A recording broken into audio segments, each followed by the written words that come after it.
तो फिल्म की शुरुआत में हम एक आदमी को ग्लास कंटेनर में कैद देखते हैं। होश में आते ही वो बुरी तरह घबरा गया और चिल्लाने लगा। उसे लगा कि उसे कैद करने वाला वो इंसान है जिसके उसने पैसे देने थे। लेकिन फिर थोड़ी ही देर में उसे रियलाइज हुआ कि उसे किसी और ने ही किडनैप किया था, पर क्यों वो अभी भी नहीं समझा।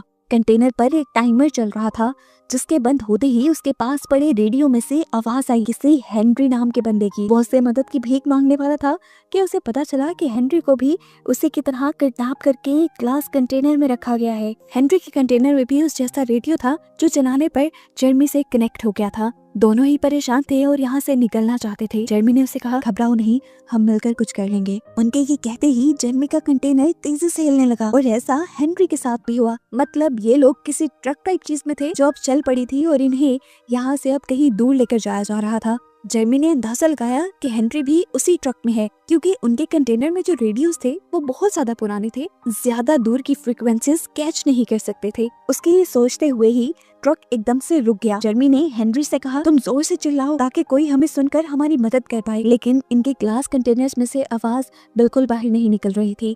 एकदम से जेरमी के कंटेनर की लाइट ऑन हुई। रोशनी से उसकी आंखें चुंधिया गईं और वो किसी को नहीं देख पाया।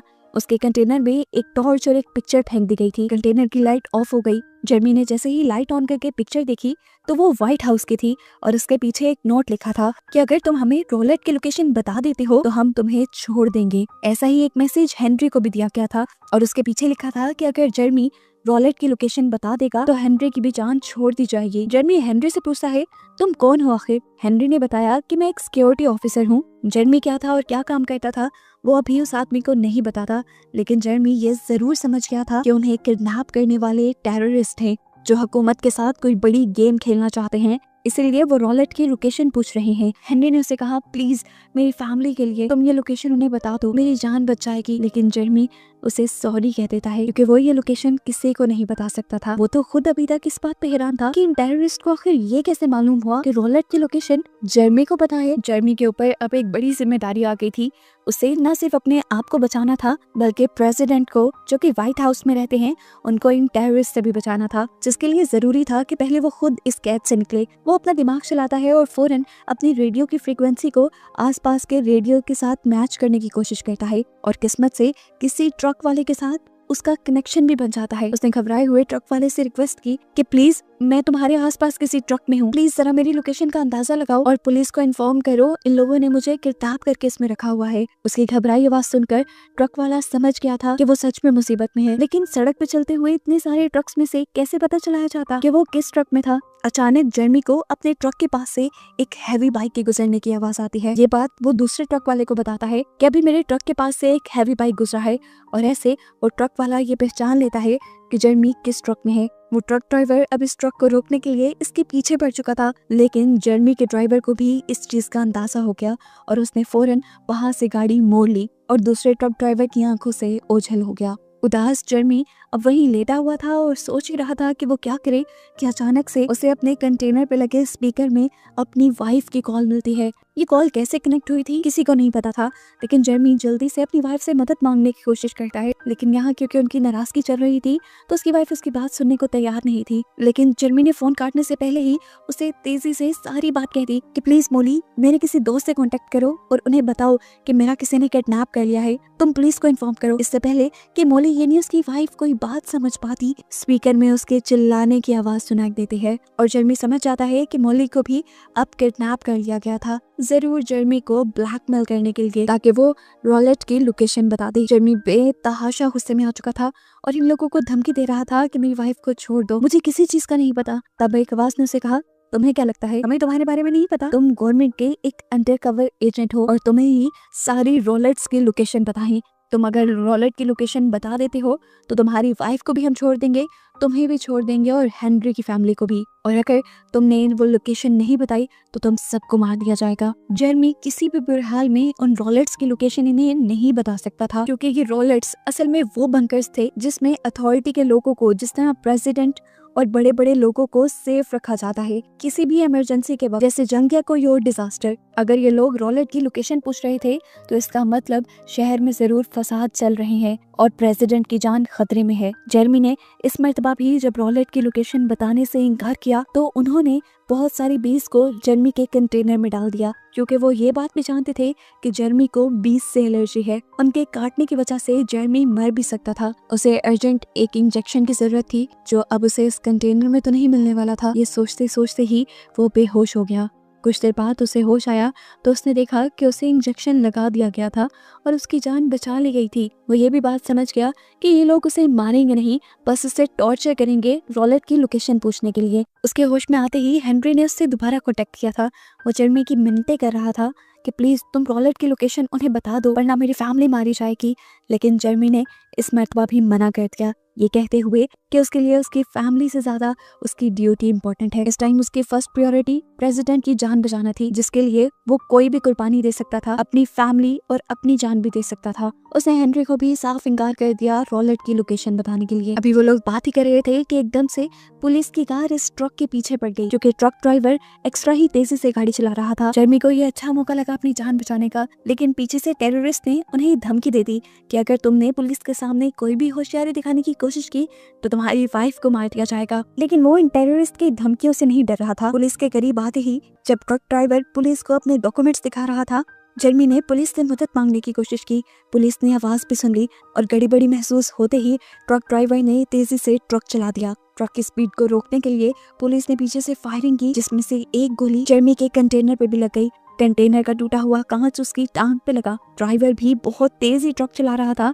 जिसकी वजह से उनका एक्सीडेंट हो गया और इस एक्सीडेंट में जर्मी बेहोश। कुछ देर बाद जर्मी को जब होश आया तो उसने देखा कि ड्राइवर वहाँ पे बेहोश था, या क्या पता वो मर गया हो। उसकी पॉकेट में से उसका फोन नजर आ रहा था। जर्मी ने अपने कंटेनर के होल से हाथ निकालते हुए उसका फोन उठा लिया और जल्दी से पुलिस से कांटेक्ट करने की कोशिश की। जर्मी ने पुलिस से अपने आप को बचाने की रिक्वेस्ट की। वो अपनी लोकेशन के बारे में भी नहीं जानता था। उसने बस ये बताया कि मेरा किडनैप हो गया है और मुझे ये लोग पता नहीं कहाँ लेकर जा रहे हैं। पुलिस जर्मी की मदद करना चाहती थी, लेकिन पता चला इस टाइम जो फोन जर्मी यूज कर रहा था उसकी लोकेशन पुलिस ट्रैक नहीं कर सकती थी। पुलिस एक दूसरा रास्ता निकालती है और डिसाइड करती है कि वो लोग उस सिग्नल टावर को ट्रैक करेंगे जिन सिग्नल्स के थ्रू जर्मी पुलिस से कांटेक्ट कर रहा था। लेकिन इस सब में बहुत ज्यादा टाइम लग जाता, इतना ज्यादा वो वेट नहीं कर सकता था। इतने में ही उसे सामने एक आदमी नजर आया। उसने होल से फौरन उस आदमी को चिल्ला चिल्ला कर बुलाया और मदद के लिए कहा। किस्मत से उस आदमी ने देख भी लिया था इससे पहले कि वो जर्मी को इस ट्रक से और इस कंटेनर से बाहर निकाल लेता, पीछे से कोई उसे शूट करके मार देता है। ये भी टेररिस्ट का ही आदमी था जिसने मरे हुए पुराने ड्राइवर को बड़ी ही बेदर्दी से इस ट्रक से निकाल के बाहर फेंका और दोबारा ये ट्रक चलाने लगा। जर्मी की सारी उम्मीदें टूट गई, क्योंकि पुलिस इस लोकेशन को ट्रैक कर रही थी और अब अगर जर्मी इस लोकेशन से चला जाता तो पुलिस भी शायद उसे ना बचा पाती। एकदम से जर्मी को पुलिस वालों की कॉल आती है। पुलिस वालों ने जर्मी की जो लोकेशन बताई थी, जर्मी को याद आया कि इसी लोकेशन पे तो उसकी वाइफ का घर था। उसने फौरन अपनी वाइफ के बारे में पूछा। पुलिस वाले उसकी वाइफ को चेक करने के लिए जब उसके घर पे गए तो वहाँ पर मॉली यानी जर्मी की वाइफ नहीं थी। वहाँ पुलिस को एक नोट मिला था टेररिस्ट का, जिसमें लिखा था कि अगर जर्मी हमारे साथ कोऑपरेट करता है तो उसकी वाइफ की जान बच जाएगी। पुलिस ने उसे कहा कि आप टेंशन ना लें, हम जल्दी आप तक पहुंच जाएंगे। लेकिन पुलिस भी कैसे उस तक पहुंचती? जो लोकेशन उन्होंने ट्रैक की थी, जर्मी उस लोकेशन से काफी दूर आ चुका था। इसी वक्त हेनरी ने दोबारा उससे कांटेक्ट किया और उससे कहा, देखो मेरे पास एक टाइमर चल रहा है, शायद वो बम का है और कुछ देर में मैं मारा जाऊंगा, प्लीज तुम मेरी जान बचा सकते हो, तुम रॉलेट की लोकेशन उन्हें बता दो। जर्मी उससे कहता है, ऐसा मैं नहीं कर सकता, लेकिन मैं तुम्हारी जान बचाने की भी कोशिश कर रहा हूँ। मेरे पास फोन है जिससे मैंने पुलिस को कॉल की है। उसकी बात सुनकर हेनरी ने उसे कहा, प्लीज इसी फोन से तुम मेरी फैमिली से बात करवा दो। जर्मी हेनरी की बात करवाना तो चाहता था, लेकिन उसने फिर नहीं करवाई, ये सोचकर कि अगर वो उनकी बातों से इमोशनल हो गया तो फिर शायद टेररिस्ट जीत जाएंगे। वो इसी सोच में था कि अचानक उसके पास मौजूद रेडियो चला, जिसमें पूरे शहर में होने वाले हंगामों की न्यूज आ रही थी। टेररिस्ट ने पूरे शहर के अंदर बम लगा दिए थे और जगह जगह बम फट रहे थे। अफरा तफरी मच गई थी और प्रेसिडेंट की जान बचाने के लिए प्रेसिडेंट को रॉलेट के अंदर भेज दिया गया था। जर्मी बुरी तरह पागल होने लगा, क्योंकि टेररिस्ट अपना काम शुरू कर चुके थे। बस उन्हें जर्मी से रॉलेट की लोकेशन चाहिए थी, उसके बाद वो प्रेसिडेंट को भी मार देते और यहाँ पर शहर का बहुत बुरा हाल हो जाता। उसे किसी भी तरह प्रेसिडेंट की जान बचानी थी। वो जल्दी से अपने साथ के एजेंट्स को कॉल मिलाने की कोशिश करता है, कोई भी उसकी कॉल नहीं पिक करता सिवाय एक के। इस एजेंट से जर्मी को एक और शॉकिंग न्यूज ये पता चली कि गवर्नमेंट के सारे अंडरकवर एजेंट्स को इसी तरह किडनैप करके ट्रक्स में डालकर ट्रक्स को जगह जगह खड़ा कर दिया गया था। इन्हें सब अंडरकवर एजेंट से खुफिया इंफॉर्मेशन और लोकेशंस का पूछा गया था। जिन एजेंट्स ने लोकेशंस नहीं बताई थी उनको ट्रक में लगे बॉम्ब के जरिए उड़ा दिया गया। इसी सब के दौरान उसे मॉली की यानी उसकी वाइफ की भी कॉल आई। उसने जेरमी से कहा, जेरमी प्लीज मुझे बचा लो, इन लोगों ने मुझे ट्रक में बंद कर दिया है। जेरमी ये भी समझ गया कि अगर मैंने रॉलेट की लोकेशन नहीं बताई तो मेरे साथ साथ मॉली को भी ये लोग ब्लास्ट में मार देंगे। इस टाइम वो बहुत ज्यादा दुखी हो गया और उसने फोन पर मॉली से एक कन्फेशन किया कि वो मॉली से बहुत ज्यादा प्यार करता है। वो जानता है कि उसकी बुरी आदतों की वजह से उसकी और मॉली की जिंदगी में बहुत टेंशनें आई, लेकिन वो अब अपने आप को सुधारना चाह रहा था। मुझसे कहता है, मैं इस टाइम भी तुम्हारी जान बचाना चाहता हूँ, लेकिन क्या करूँ?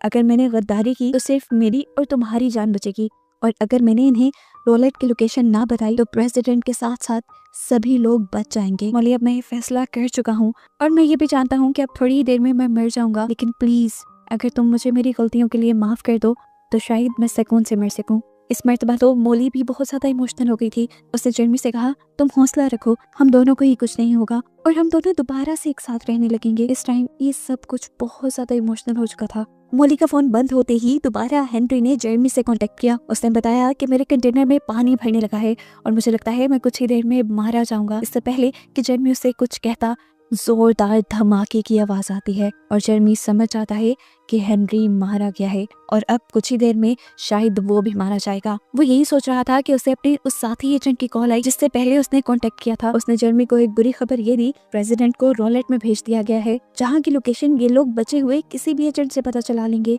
और वहाँ जाकर प्रेसिडेंट को मार देंगे। उसकी बातें सुनकर जेरमी डर गया। जेरमी ने उसे कहा, किसी भी तरह करके प्रेसिडेंट की जान बचाओ, ये हमारी ड्यूटी है। तब वो एजेंट जेरमी से कहता है कि प्रेसिडेंट वाले रॉलेट की लोकेशन तो मुझे भी नहीं पता, वो सिर्फ तुम्हें ही पता है जेरमी, तुम मुझे बता दो, मैं जाकर प्रेसिडेंट को इन्फॉर्म कर देता हूँ। उसकी बात सुनकर जेरमी समझ गया कि ये भी जरूर टेररिस्ट के साथ मिला हुआ है। अब उनकी गाड़ी भी जोर जोर से हिलने लग गई थी, जिसकी वजह से जेरमी इधर उधर गिरा। उसे बहुत चोट भी लग गई और ब्लड भी आने लगा। जब वो थक गया तब उसने ड्राइवर से कहा, रुको, मैं लोकेशन बताने के लिए तैयार हूँ। उसके कहते ही ट्रक एकदम से रुक गया, लेकिन यहाँ पर जेरमी ने दोबारा गेम खेली और हंसने लगा और बोला, कितने लाचार हो ना तुम, कितना तुमने मुझे टॉर्चर किया, लेकिन लोकेशन तुम्हें फिर भी पता नहीं चली। मैं लोकेशन नहीं बताना चाहता था, मैं सिर्फ तुम्हें यही कहना चाहता था। एकदम से कॉल करके उसे मॉली की कॉल आती है जो अब रो रही थी। वो उसे कहती है कि 2 मिनट रह गए हैं, बॉम्ब से हम सब लोग ब्लास्ट हो जाएंगे, प्लीज तुम उन्हें लोकेशन बता दो। लेकिन जेरमी ने उसे कहा, मैं अपनी जॉब से पीछे नहीं हट सकता मॉली, जब मैं अपॉइंट हुआ था तभी मैंने वादा किया था कि मैं कभी भी अपनी ड्यूटी से पीछे नहीं हटूंगा, चाहे मेरी जान ही क्यों ना चली जाए, और आज ये वादा पूरा करने का वक्त आ गया है। मॉली के फोन बंद होते ही दोबारा उसे अपने दोस्त एजेंट की कॉल आई जो उससे जबरदस्ती लोकेशन पूछने लगा, लेकिन यहाँ पर जेरमी ने उसे भी गालियां देकर फोन बंद कर दिया और उस आदमी ने भी इस टाइम जेरमी को साफ बता दिया कि वो पैसों के लिए गद्दारी कर रहा था। उससे से पागल हुआ जेरमी कुछ नहीं कर सकता था क्योंकि अब उसके कंटेनर में भी पानी भरने लगा था और कुछ ही देर में वो भी मारा जाता। लेकिन उसके मरने से पहले ही कोई उसे बचा कर उस कंटेनर में से बाहर निकाल लेता है। उसकी जान बचाने वाला कोई और नहीं बल्कि हेनरी ही था, जो पूरे टाइम से उसकी कार में था, उससे बात कर रहा था बार बार। ये देखकर उसे बहुत ज्यादा गुस्सा आ गया। उसने हेनरी को ही यहाँ पर मारने की कोशिश की, लेकिन तभी पीछे से प्रेसिडेंट ने आकर रोक दिया और उसे बताया गया कि ये सब जो उसके साथ हुआ वो उसका सिर्फ एक टेस्ट था जो प्रेसिडेंट की तरफ से लिया गया था। आजकल किसी भी एतबार करना मुश्किल था, इसीलिए प्रेसिडेंट ने सभी अंडरकवर एजेंट का ऐसा एक टेस्ट रखवाया जिसमें जेरमी पास हो गया था और उसे प्रमोट भी कर दिया गया था। उसे अब हर टाइम प्रेसिडेंट के साथ रहने की ड्यूटी मिली थी।